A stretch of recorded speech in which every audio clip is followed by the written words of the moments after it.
And welcome for your Friday edition of Tampa Home Talk. We're so glad you're here. And before we jump into our real estate numbers and our guest for the hour, welcome, my favorite sidekick, Mr. Leo. Leo came with Beryl Engineering and Inspection. And I thought I was your favorite. You're coming in right next to him, Mr. I was about to say, I thought I was your favorite. It's a toss-up. I got to flip a coin. I'll let you know who's Adam, my favorite. it's whoever comes in the door first, you know that. Oh, I think Leo might actually have you beat. Yeah. That's the parameters we're working on. Lately, for sure. And so we have a special guest this morning, also Mr. Matt Dallas with Renova Construction Group. Welcome to the show. Thank you. And we're going to talk a little bit about those high-end renovations. You know, so many people have elected to stay in their home, right? Yeah. These low rates kind of keeping people saddled in. And a Low lot of people, rates. when they were home, like making them perfect, right? What low rates? You just said The low rates they're locked in on. Oh, they're locked in on them because there's nothing low about the rates I didn't right get now. to finish. They're not Current really. homeowners. Comparatively speaking, they're not horrible, but you know, a lot of people, if they didn't move, they stayed in their home and they made it better. The hardware stores were crazy during COVID. Yeah. Hence all these lumber and supply chain spikes just going through the roof. I'm sure you'll have some say on that a little bit later in the show. And so we saw a lot of people making room for parents, doing the multi-gen living thing, you know, building outdoor kitchens and so many other things like this. So between the extra cash that they had with the good economy and the equity in their home, people improve their homes. So we're going to talk about some of those projects that you had the opportunity to work with him on, Leo. And Adam, of course, going to chime in on builder's risk. And before we do all of that, we're going to get into our numbers for the week. How they looking? They're looking. We're still in that same. We saw the market turn on July 15th. We saw the turn happen then. I'm going to have to literally put a star by that Put a week star for by him. that because I'm calling the recession start on July 18th. That's my call. So we had the turn on the 15th number stats. So we continue that trend. New listings, 934. So we're still down substantially from, you have to go all the way back to the beginning of May to have numbers this low on new listings. Sold listings, 787. So that continues to go on the decline. And pending is, I believe this week we do have more pending than we do new listings, though. So that is a difference week to week. So 991. Yes. Let me chime in on what I see. So it's interesting. This number, the new listings coming to the market in 7-day trends is lower, right? So we're coming in at 934. Which is interesting because what that tells me is exactly what I said I do these videos, right, where I update our database and the people in our circle and our past clients on what my predictions and projections for the market are going to be. And so what I said is we're not going to have a crash and burn, right? We've said that on the air numerous times. Oh, yeah, no, it's not a crash and burn. We're going to have a dip, but the market's not going to crash. And so many people have said that, and I'm like, it's not going to crash. And my prediction is people are going to hold on to the low rates that they got in the last couple of years, and they're just going to sit on their home and either turn it to an investment property or they will just stay in it, renovate it, which is why our guest is pretty on time for this week. And I think that's showing up in the numbers, Leo. So last week we were at 1016 and we're coming in at 934. That means less people are putting their home on the market. The good thing, the neck and neck numbers, if you look at this, pendings to new listings are right there neck and neck, even though sold's a little down. At 787, the fact that these two are neck and neck tells me that we're going to continue on our, basically this market. We're a little over 2-month absorption rate right now. So if this trend continues, we'll continue to tick up slowly, right? Because our 2 solds are months down. from 2 weeks. We were at 2 weeks. Yeah, under 2 weeks. Under 2 weeks. That was awesome. So what are you seeing with the prices? Look at the increases. It's the highest number on the board. Price increase, 146. Oh, that's like the inverse of where we were. That's the delusional sellers. Or, you know what else we're seeing? Typos. We'll see someone put, not kidding, and that's counted in that number. Someone will put like a $500,000 property in there, and they put an extra zero. So they hit the market at $5 million. They're like, whoopsie, meant to be $500,000. So decreases 1386. So we're still seeing, again, if you look back to July, you have a really sharp number of decreases. Back in July 1493, 1563, 1576. Where were we? We're in the 1300s now. Where were we in February? How far up does that go? People are getting. It does go I'm all the not way supposed up. to laugh on the air, but in February we were at 168. That's what I said. That's what I thought. Basically, the inverse. Nobody was reducing. Nobody was in reducing February. the price. This is back in February. Look at the increases from February. Back in February, it was I put my home on the market on a Friday. I hold an open house on Saturday, and I have a bidding war of 30 people at 50,000 above ask. That's what used to happen. But yeah, now 1386. So yeah, complete inverse. So we're seeing people realistically price the home. And so, sharp listing agents like me, we're not going to take your listing if it's overpriced. We're just not, because we know the time and the effort and the money and everything it's going to take to get your home ready for market so that you can be competitive to actually sell it. We're not in the business of just throwing a listing out there and seeing if it sticks. We are going to do everything to make it sell, right? So we're not going to take a listing that we know is overpriced in a declining market that's not going to sell. We're just not going to do it. So I had this whole conversation last night with a seller. We're always curious because people see stuff, and a lot of people still think, oh, the market's going up, and they think it's just starting to drop, right? Yeah. They think some of the trends we started seeing back in April are what's just now going on, but we're knee deep in a shift. Yeah. So literally I had a seller that I asked them how much they thought their home was worth, and they were like low to mid 600s. And when I did their pricing analysis, where do you think we came in? Probably about 525. What do you think? 475. 500. You guys are spot on. Price is right rules. I win. No. 500,000. Big wheel. And here's the big wheel. Here's the thing too. They weren't even updated. Like, we had white Formica, so it was at least it's dated, but a basic older clean beam that was all the crisp white Formica in decent shape, just older.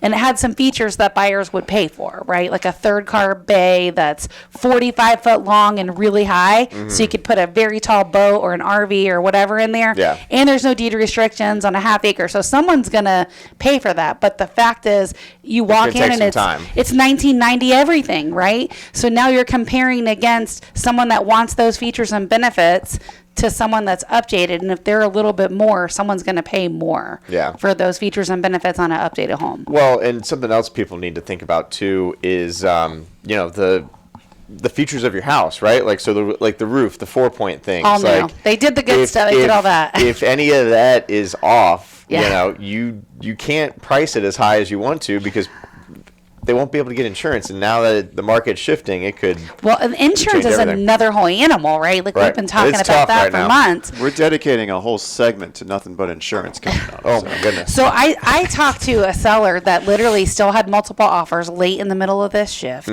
And basically, I had told him he had some crazy stuff going on there, right? Like, he replaced a roof, no permit. I'm like, well, it's the same as an old roof. Right. He had a hot water heater that was 20-some years old. He had some issues in the electric panel. I mean, we had a lot of these different things going on that I'm like, yeah, we're in a shifting market. So, like, if you think you're going to sell your home now, like 3 months later, you can, but we're going to have to fix all those things. Like, it scared the buyer 3-4 months ago. You're going to have to fix it now. And basically, most of the policies are going to Citizens these days, and the only thing What percentage do you think Citizens is doing now? of the entire state, or just like in what general you're seeing. from what I'm selling? Yeah. I would probably from the say tally office. From the tally office, I would probably say at least 40%. That's scary. And you got to consider, like, I have a lot of options. Not a lot of other agents have as many options as we have. So how many other options do you have? Right now, they're like actively. Let's say everything's updated. I could at least get you a rate, probably about 8 or 9. Whew, that number sounds so low. Down from about 25. 25. Yeah. Wow. So in a way, 2/3 of the insurance force. I mean, unless the house is like a 2022, and then I got 15 All the options. options, But yeah. Yeah, so basically, after you survive the consolidation of insurance, it's going to get easier for you to write insurance, because there are only going to be so many players in town. And if you're struggling to get insurance, you need to call our off-air number at 813-377-2775. Text the word Adam, 813-377-2775. We'll get you hooked up with Adam. Even if it's citizens, you need to understand what you have, Yes, right? That part's absolutely. really important. So, all right, when we come back after this break, we're going to dive in a little bit with our guest, Mr. Matt Dallas, and we're going to talk a little bit about some of these high-end renovations that we're seeing and some of the really cool fun stuff and the projects that you and Leo have been working on. Again, 813-377-2775. That's our off-air number. So if you'd like to connect with myself, my counterparts, or any of our guests, 813-377-2775. We'll be right back. Stick around.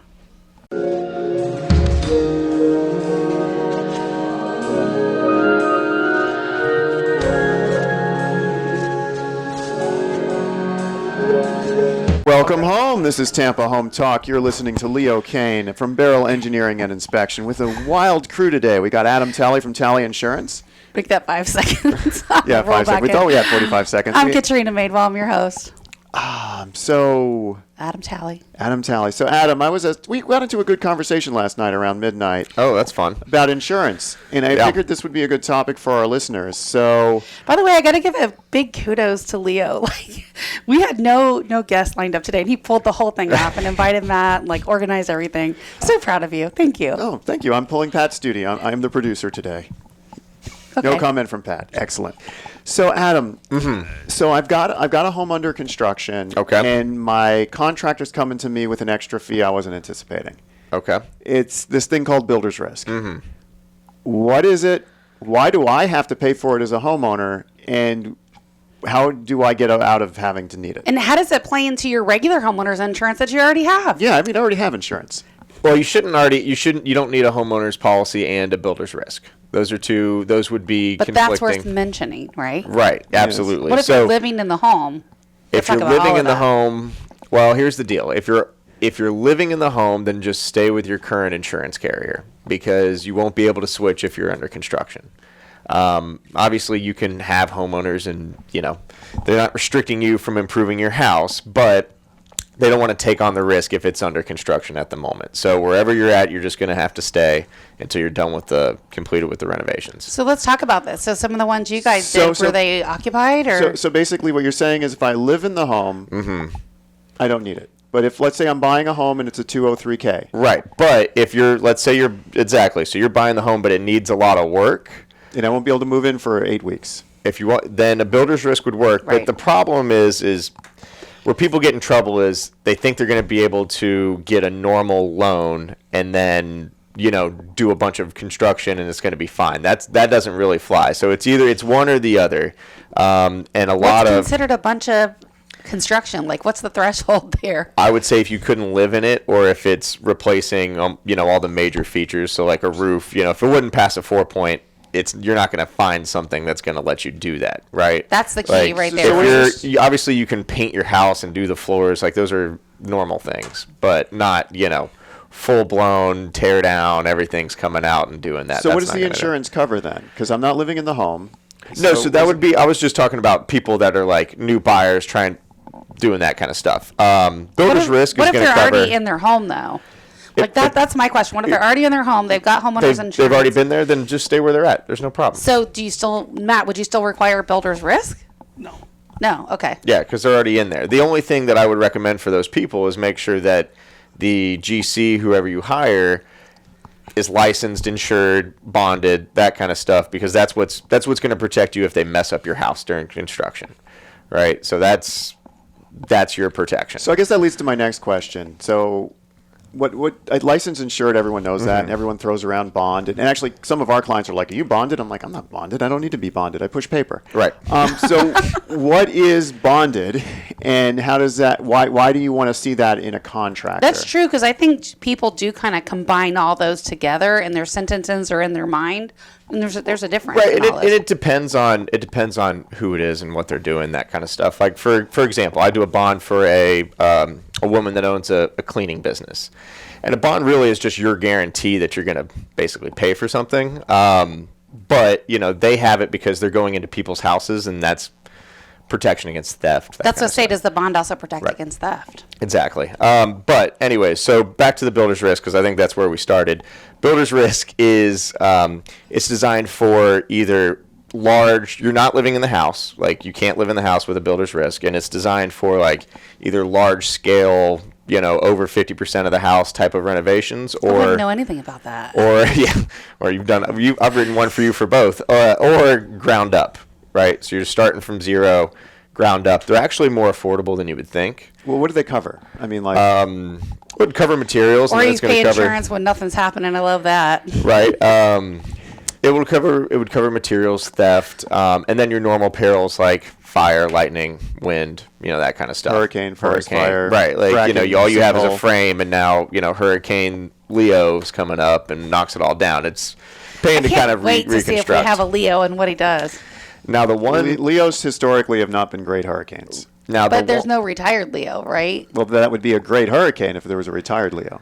But it's not retired. I have one chance every 6 years to and be a it's not great yet Leo. retired. Katrina's retired. Katrina is Absolutely well, retired. and Adam starts the season, so it's really not going to be too big. Yeah, you'll be if we get it one where you knock it out. We're in I trouble. mean Andrew, but I mean, there's a chance. There's a chance. We've had a Katrina retired, so a Leo. Katrina's like one of the biggest ones in history. Right. Yeah, a Leo could possibly be retired because K's and L's that time of the year is usually good for hurricanes. I mean, this season is utter and complete garbage because of the Saharan dust. But You're not having fun with this hurricane season. I'm not. Well, Lack of. I'm not. I'm just the October part of the season kind of scares me because in October we're no longer getting them off Cape Horn in Africa. We're starting to get them in the southern Gulf, and those are the ones that are going to go north. Those are the rapid moving, intense storms. And if we don't have any cooling going on now, those October storms could be pretty fierce. Yeah. It's been a hot summer. Very hot summer. One thing I did want to mention with the builder's risk is now sometimes you can just get a package and it works out, but there's not liability coverage in that typically. So, that's something that you might want to purchase outside of that, or if you can find somebody that'll do it as a package because, somebody gets hurt out there, you potentially could be liable. So what's an example of where that would come into play? Of when you would need Liability, GL. yeah. Like, let's say someone doesn't have it, and then this happened, and they're like, "Ooh, I should have had general liability." Just honestly, let's say you have an open work site and, homeless person or somebody like that comes on, trips, falls, breaks their neck. Aren't they trespassing? They are, but, there's also the story of the burglar that fell through the skylight and won the suit against the homeowner. That's insane to me. So That's how you really make money. You steal it from the insurance company. You don't steal it from the homeowner. That's crazy to me. So Anything anything could happen, and generally what attorneys do is they just sue everybody and see what sticks. Yeah, And go after the person with the highest limits. gotta love it. So in our business, we do a lot of expert witness work, and I always laugh at the general liability piece because if, let's say, your roof was installed wrong Right.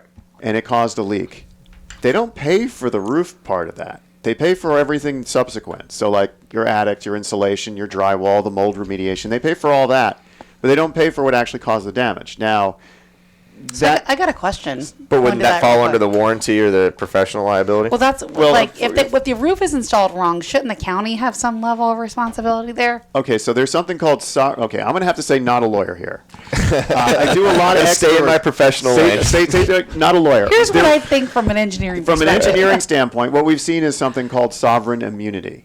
There is a limit to how much you can sue a local government for the damages. Which is? Do you know? I believe. I thought it was I 100,000. thought 100,000. So if you have something that's over 100,000, the act of suing the government and bringing them in takes everything out of the equation. Oh, so no one else is liable?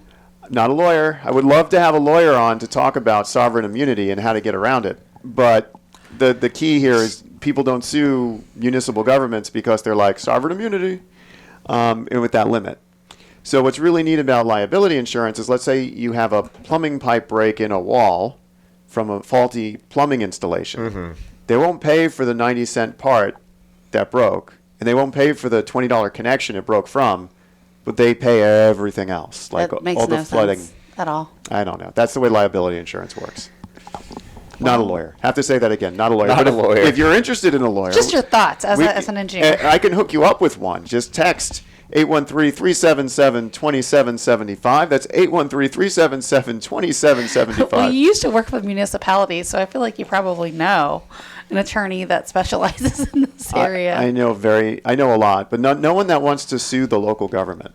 It just doesn't seem like a fruitful endeavor. Well, and then even if you get awarded something, they don't have to pay it out. It's crazy. Plus, it's kind of like picking a dog fight, isn't it? Yeah. The best way to beat local government is, this is an election year, put your name on the ballot, run for government, be the change from within. Be the change from within. Or the target, whichever one occurs Be first. the change from within. Win that local election, sit on the board. They don't get paid enough for the hassle. No, they don't. That's what I'm saying. That's not even you worth it. You officially become a target. Like, you've got a target on the back of your head. And are you kidding? I half of the can people go don't like down you. to Eulalie in the Armature Works area, and I can get a Bob Buckhorn Stout. That's not a target. I can get a Buckhorn Stout. Yeah, One he of our also former mayors. when he dubbed over the trolley to go on the to the section of the airport, it's like, welcome to Tampa, here to party. Like, that's Bob Buckhorn. He was good. Jane Castor's a little more rigid. I'd like to have Buckhorn back as mayor. I think he was unanimously liked, even for a politician. He's great. I always ran into him. He was always smiling. He actually remembered who I was. No politician ever does that. Well, like Fasano does. 813-377-2775. That's 813-377-2775. When we come back, we're going to get to Mr. Matt Dallas with Renova Construction Group, and we're going to talk about some of the qualifications you should look for in a contractor. Let's put the cart before the horse. Anyway, we'll talk also about some design and engineer work that you guys have done together and some of the trends you're seeing in the higher end renovations. This is Tampa Home Talk. Stick around. We'll be right back.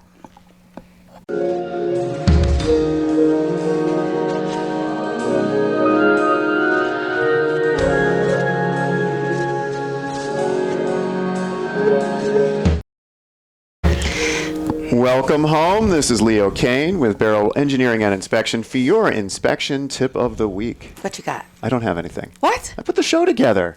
Oh, and so you just get to skip that part? I'm just programmed to say that. No, actually, I do have a tip of the week. So we're coming into the tail end of your hottest summer, and we have all these watering restrictions. So my tip of the week has to deal with the outside of your home. This is the wrong time of the year to be planting anything in the ground.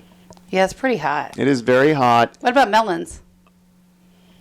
Maybe? No? Who's growing melons? Okay, if you're not a gardener trying to replicate the 1950s to grow everything, but a lot of times right this time of the year, a lot of landscaping companies out there will try and sell you yard beautifications on the cheap.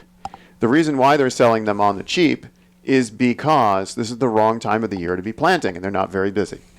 So you do not want to plant. So what you have to think is when you do plantings like with bushes and beautifications and small trees, you basically have to overwater them for the first 30 days.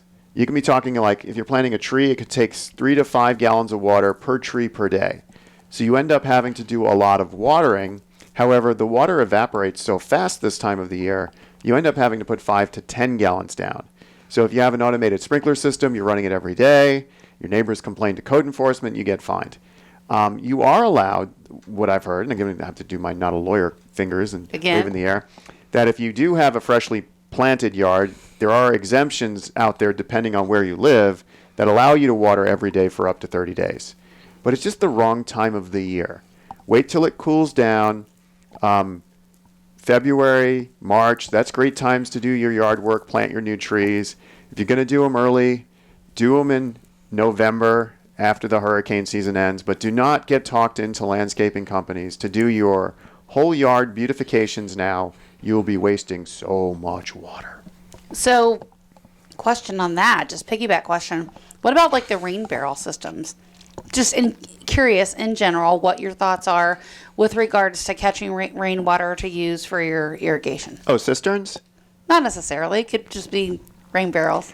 I mean, I'm a big fan of rain barrels. So there's a couple of systems by where I live in Via Ybor. They have the chain gutters, which is basically a chain with looks like upside down Christmas trees, and the water falls down them. It's like a little funnel system. It's great. The little itty bitties. So we're talking like 3 or 4 inches, and those go into a catch system. I mean, anywhere you can basically recycle water, anywhere you can do that with a cistern or with catch barrels.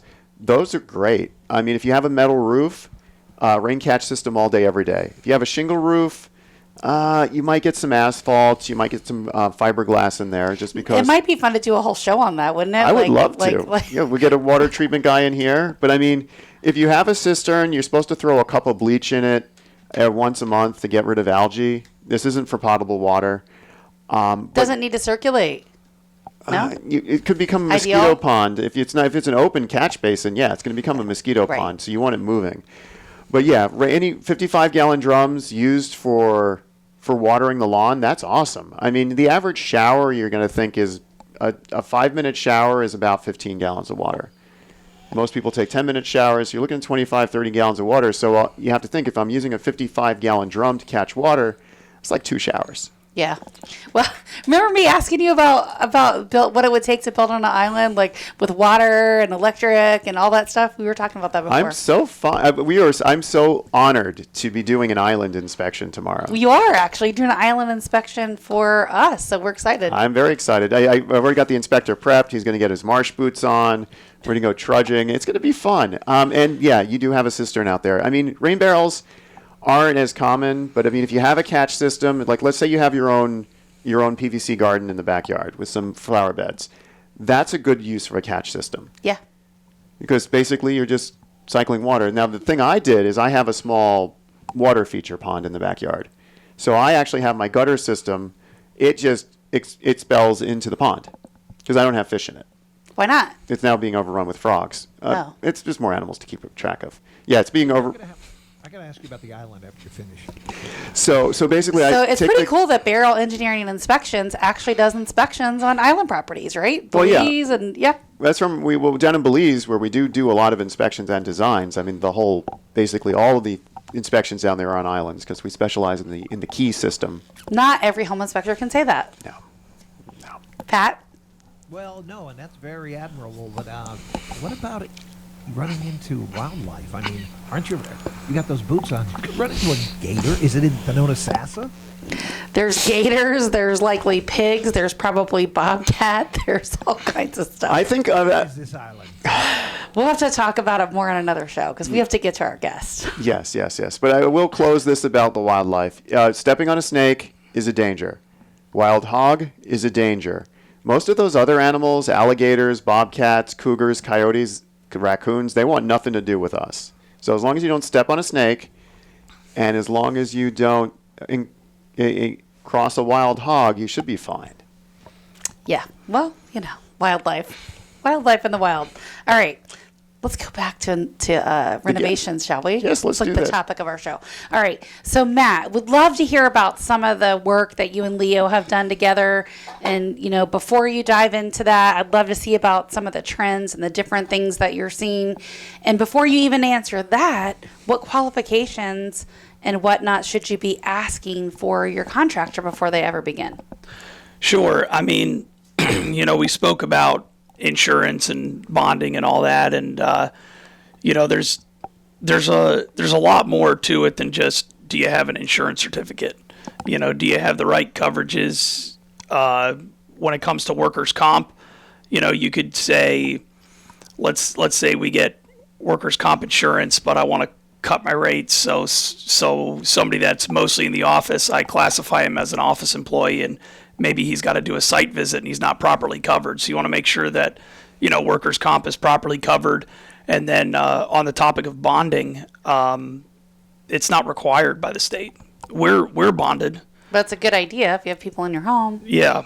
Another advantage that we have 2 different licenses. So we have what's called a CBC, which is a commercial building contractor. Could do residential or commercial up to 3 stories. We also have an FRO license, which I hold. FRO is a financially responsible construction officer. So that's what I have bonded with the state. So what does that mean? I mean, I've heard FRO before. I mean, I know I need a contractor, but what is an FRO? Federal responsible? No, financially responsible officer. So essentially, your builder is by default your financially responsible officer. But when you have both in the same entity, it separates the 2 responsibilities. So now you've got one entity or multiple that are responsible for the financial state of the project, and then you've got the other that's responsible for essentially making sure that it stays up once we put it up. What does that mean? You're going to hit budget? You're going to be responsible? Like if you guys collapse? Like what does that mean? It means we're gonna finish the project And not run out of money. Yeah, and not leave. Got it. So I get the Not take the money and run. Yeah, because a lot of Like some pool contractors and other people that we've heard in recent days. Yeah, absolutely. It happens a lot. Florida does have some safeties. So one of the things that you'll want to make sure is in your contract, something that's standard in our contract, is we go over all the specific laws that are beneficial to us as the builder and also as the homeowner. And for instance, we go over lien law. If your contractor is not talking to you about lien law or explaining to you what a notice of commencement is, you should probably know what that is, because that essentially, if you don't pay them, they can foreclose your home.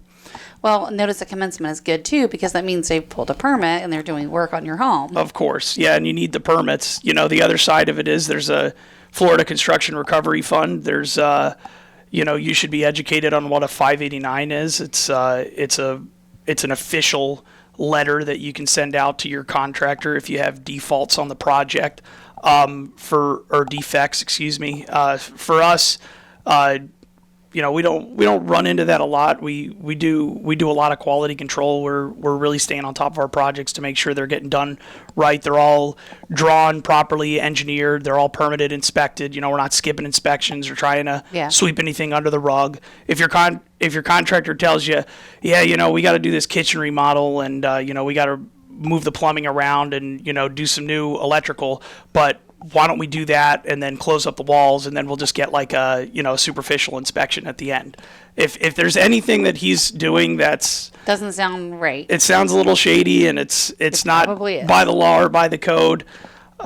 So essentially, you want somebody who's going to go through the proper design phases, somebody who understands how to answer questions about the permitting process and timelines. You want somebody who's got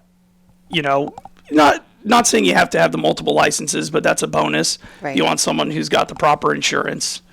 So tell me about some of the projects that you guys have worked together on, Leo. They're always fun. I mean, there's lots of additions. Like you've heard me over the years on the show talk about the two things you can do when you run out of space in your home is you can contact Katrina.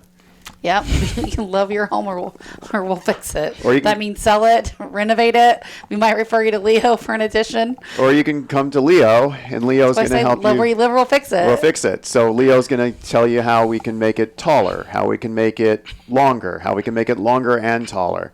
And what I like about dealing with Renova and Matt's company is that's usually what we end up doing. It's not just making it longer, it's making it longer and taller. Because so many times we do a master bedroom bathroom addition, and I spend most of my design brain trying to figure out how the roof line's going to work without causing leaks. You can go real cheap, you can put a flat roof there, guaranteed that thing's going to start leaking, because I don't like flat roofs for residential. Yeah, it's not a matter of just slapping addition like this little rectangle right on the back. There's a lot of things that go into making sure that that new design works with the old design and you don't have any bigger issues. So that's why I love the two-story additions that Matt's company specializes in, because with a two-story addition, I'm just continuing the roof line. It looks clean. It looks neat. I mean, there are times that after we're done and you look at the house, you can't tell that it's an addition, because from the outside, it looks like it's always been there. That's a good sign of a design. It's a good design. And I hope they would appraise more. We'll have to get an appraiser on to talk about that. But also, if you're going to I don't think Danielle's going to give it more value, only for the square footage that you're adding. I also think from the price point, after you've added the footage on the back, going vertical is not that much more expensive. Yeah, and it's a good plan with a good use of space, I think. But let's talk about that. We'll talk about some of the two-story additions that you guys have made on properties, what you're seeing in the market in terms of trends. We're seeing a lot of the multi-gen housing. We just are. In the market right now, people either wanting those separate in-law suites or attached or room addition for the parents or the kids. We're seeing a lot of this stuff. So this is Tampa Home Talk, and if you find yourself in a unique position where you need to make an addition for one of your parents or your boomerang kids, you can call or text us at 813-377-2775. We'll make sure you get connected with the right people to make that happen. We'll give out our number again. Stick around.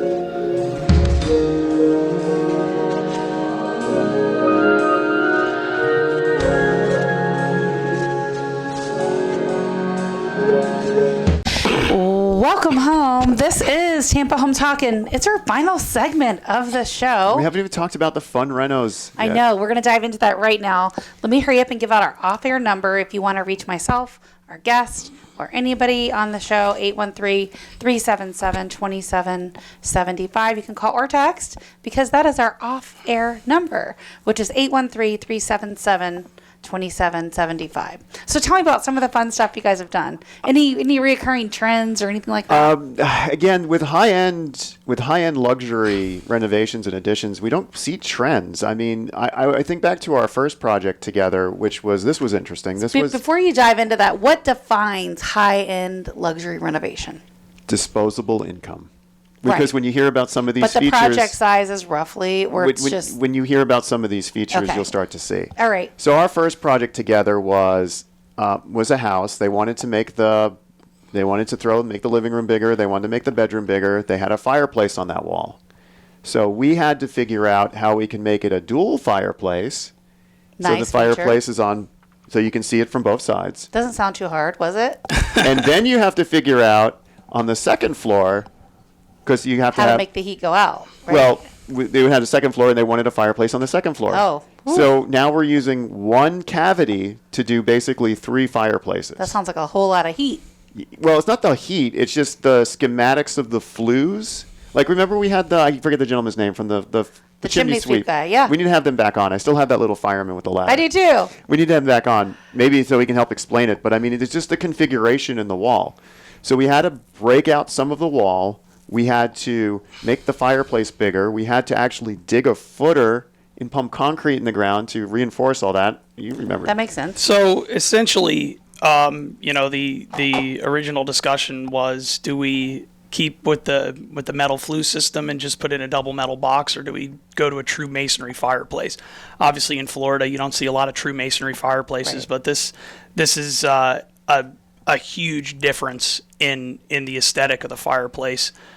So you can get a hold of a lot of precast concrete for building these fireplaces, but essentially you've got to get 2 open fireplaces to get the depth that we were looking for here, and you get 2 open precast concrete boxes, and then you've got to stack them, you've got to intertwine them, and then once you get up to the second floor, you've got to pass them through the second floor chase and out. So it gets extremely complicated. In that particular project, they also wanted to add a sauna and extend their master bathroom, and then additionally a mother-in-law. It kept going, didn't it? Yeah, The project? a That's mother-in-law what makes suite. them luxury. And then there was Yeah. the other project. I jokingly said this to the client, which was ridiculous because, you know me, I sometimes say quirky stuff. And it was they were extending the kitchen on the first floor, and then they were extending the bedroom on the second floor. Mm-hmm. And I thought, well, where are we going to put the spiral staircase? And they're like, no, these are 2 separate rooms. So I'm like, well, then how am I going to get my popcorn from the kitchen into the bedroom? Because my bedroom now has a theater in it. And they're like, well, we would carry it up the stairs. I'm like, no, you need a dumbwaiter. So now we had to design Well, a why don't small you talk chase. about that? Because we don't see dumbwaiters a lot. So a dumbwaiter is basically, you see them in the movies, the little kids hiding them from the ghost or the Babadook, or the thieves use them to travel through the house. So basically, it's just basically a very tiny elevator that only exists to move Food items. 50 or 100 pounds of stuff up and down. Yeah. So we now have I have to tell you, do Leo, the out of all the homes I've sold, I've only sold one with a dumbwaiter in it. It's great. I mean, One. especially in this setup, because the master bedroom with the theater extension was right above it. So we got the dumbwaiter in there. We had to figure out where is it going to pop up on the second floor. Is it automatic or is it a pulley system or how's it working? Did they these go with the days? automatic or the pulley system on that one? Still haven't decided. Still haven't decided. Yeah. But so it's just on that one, it's just, yeah, popcorn goes up. They were happy. But it's just like with these luxury additions, you say these random things of like, we can add this feature. and they're going for it. Because like a standard edition is like, I'm slapping a master bedroom, bathroom on the back of a house. And do I want to walk up to a dual bowl sink, closet on the left, shower and toilet on the right? Or do I want to walk past a closet and get to my bathroom? That's the standard edition. Luxury is it goes all over the place. Right. So what are you guys seeing in terms of like the in-law suites? Are people doing them attached? Are they doing detached? Because there's a lot of different additional rules if they're detached, right? Sure. As opposed to attaching it to the existing structure? So one of the things that really makes that determination is going to be the size of the property, the setbacks, and then the rules in those types of neighborhoods or areas. You know, certain areas you're not allowed to have a separate Accessory living dwelling. space, and you've also got size of lot that really plays a big part in it, because you've got setbacks that you've got to meet, and even if you could do the second dwelling but you can't meet the setbacks, it doesn't really help. Now, one way to get around having a separate dwelling on the property without it being called a separate dwelling is to attach it somehow, sometimes by some sort of partition wall or roof line. So you can make essentially a separate building, but it's not technically separate. Right. But They get weird when there's like secondary kitchens, right? And laundry sometimes, or no? The municipalities? Not so much. I mean, if you think about it like this, actually, the one with the fireplace, they put in a bar as well, and I mean, it's the size of a standard kitchen.